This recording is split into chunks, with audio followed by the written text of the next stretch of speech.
కర్నూలు జిల్లా మంత్రాలయం కోసగి మండలంలో ఉపాధ్యాయులకు ఫిల్టర్ నీళ్లు, విద్యార్థులకు బోరు నీరు అందిస్తున్నారు. మధ్యాహ్న భోజనము మెనూ పాటించని AP model school mineral water ఏర్పాటు చేయాలని అన్నం తిన్న ప్లేట్లలో నిరసన వ్యక్తం చేశారు. ఇక మోడల్ స్కూల్ విద్యార్థుల సమస్యలు పరిష్కరించకపోతే ఉద్యమ శ్రీకారం చుట్టడం. ఇక ఐఏఎస్లు, ఏఐఎస్ఎఫ్ ఏపీ మోడల్ స్కూల్ను అఖిల భారత విద్యార్థి సమాఖ్య ఏఐఎస్ఎఫ్ నాయకులు సందర్శించి డొక్కా సీతమ్మ మధ్యాహ్న భోజనం నిర్వహించారు.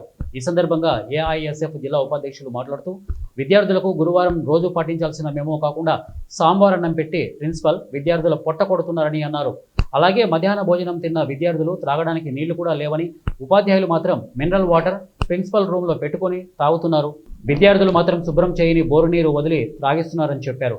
అలాగే విద్యార్థులకు ఇవ్వాల్సిన రాగి జావ కూడా ఇవ్వడం లేదని, వెంటనే అధికారులు విచారణ చేసి ప్రిన్సిపల్పై చర్యలు తీసుకోవాలని డిమాండ్ చేశారు. ఈ కార్యక్రమంలో ఈఐఎస్ఎఫ్ మండల ఉపాధ్యక్షుడు సంతోష్, విద్యార్థులు పాల్గొన్నారు. ఈరోజు ఏఐఎస్ఎఫ్ రాష్ట్ర సంఘటనలో భాగంగా కోసిగిలో ఉన్నటువంటి ఏపీ మోడల్ స్కూల్ను సందర్శించడం జరిగింది.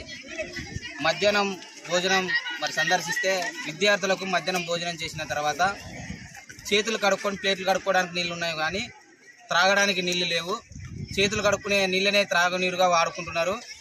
మరి ఇక్కడ ఉన్నటువంటి విద్యార్థులు